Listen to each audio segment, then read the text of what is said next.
I wanted to ask. You talked about your time in I'm a Celebrity, Get Me Out of Here. We know you've had issues with alcohol along the way, and you talked about drinking the hand sanitizer.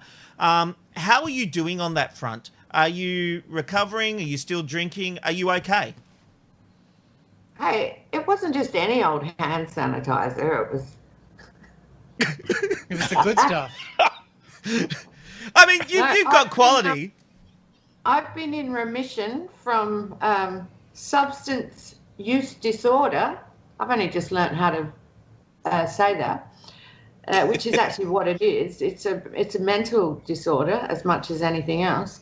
And I've been in remission. My drugs of choice were codeine and alcohol.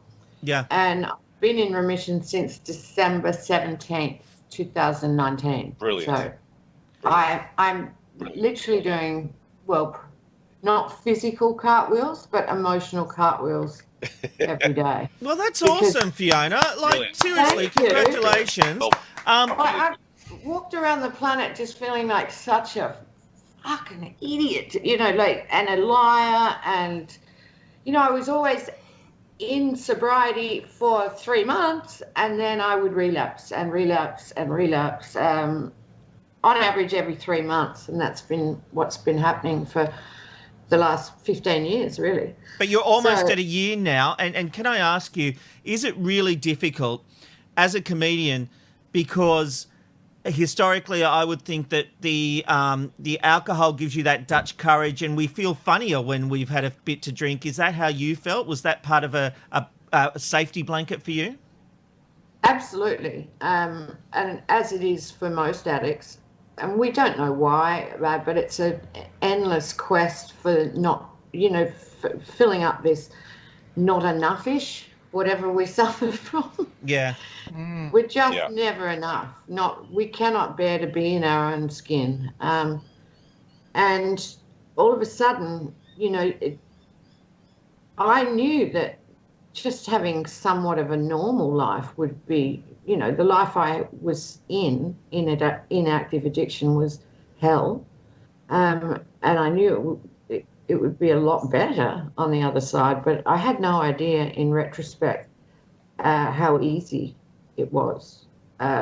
It's not a hand-wringing horror show. It's actually, and now the thought of actually using something that retards my thoughts, retards my actions, my physicality, it's so dangerous to me. And I see that so much clearer now, that for a brief moment of a bit of Dutch courage, it just is not, the risk for that would be enormous. It will possibly fatal. Well, that's a point. You can only push your body so far. It's interesting you told the story about the hand sanitizer, and I loved the joke you were making before. But nobody knew about that. Why did you feel you needed to speak about that publicly? Is that making sure you don't find yourself back at that place, having it in the public domain? Yes, absolutely. Because if you're going to clean out your closet, you want to make sure you clean it all out. I didn't want anything coming to bite me on the arse. There was so much worse that happened in many ways than the hand sanitizer, because that was such a, incredibly horrific thing to do to myself. Yeah. But way worse than that is the behaviours that, particularly alcoholic behaviours, that immediately and long-lastingly impacted my kids. That you've got to clean up the guilt of that and the shame of that. It's so interconnected, because it's this question of that fatal first drink. Why would you relapse again? It makes absolutely no sense. But what the addict is actually doing is looking for a moment of respite for the self-loathing. Everything stops, and even though it's a fake peace, there is a peace. There's always a payoff, and that is the payoff to not feel. And all of us, if you can just hang about the right people, and I'll spend the rest of my life now doing whatever I can to destigmatize this, because it is, they know it's hereditary.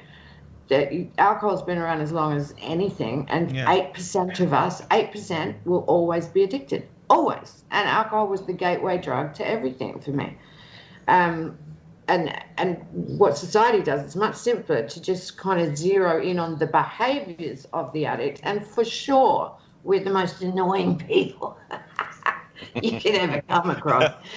But you got to get rid of the people, or they've got to rid themselves. You know, the people that are too close to the alcoholic, and like, for instance, I should have not been with my husband. You know, it's over. You know, get away from the shame and the trauma of your shame, and find the people that are prepared to love you no matter what, so long as you, no matter what, don't pick up.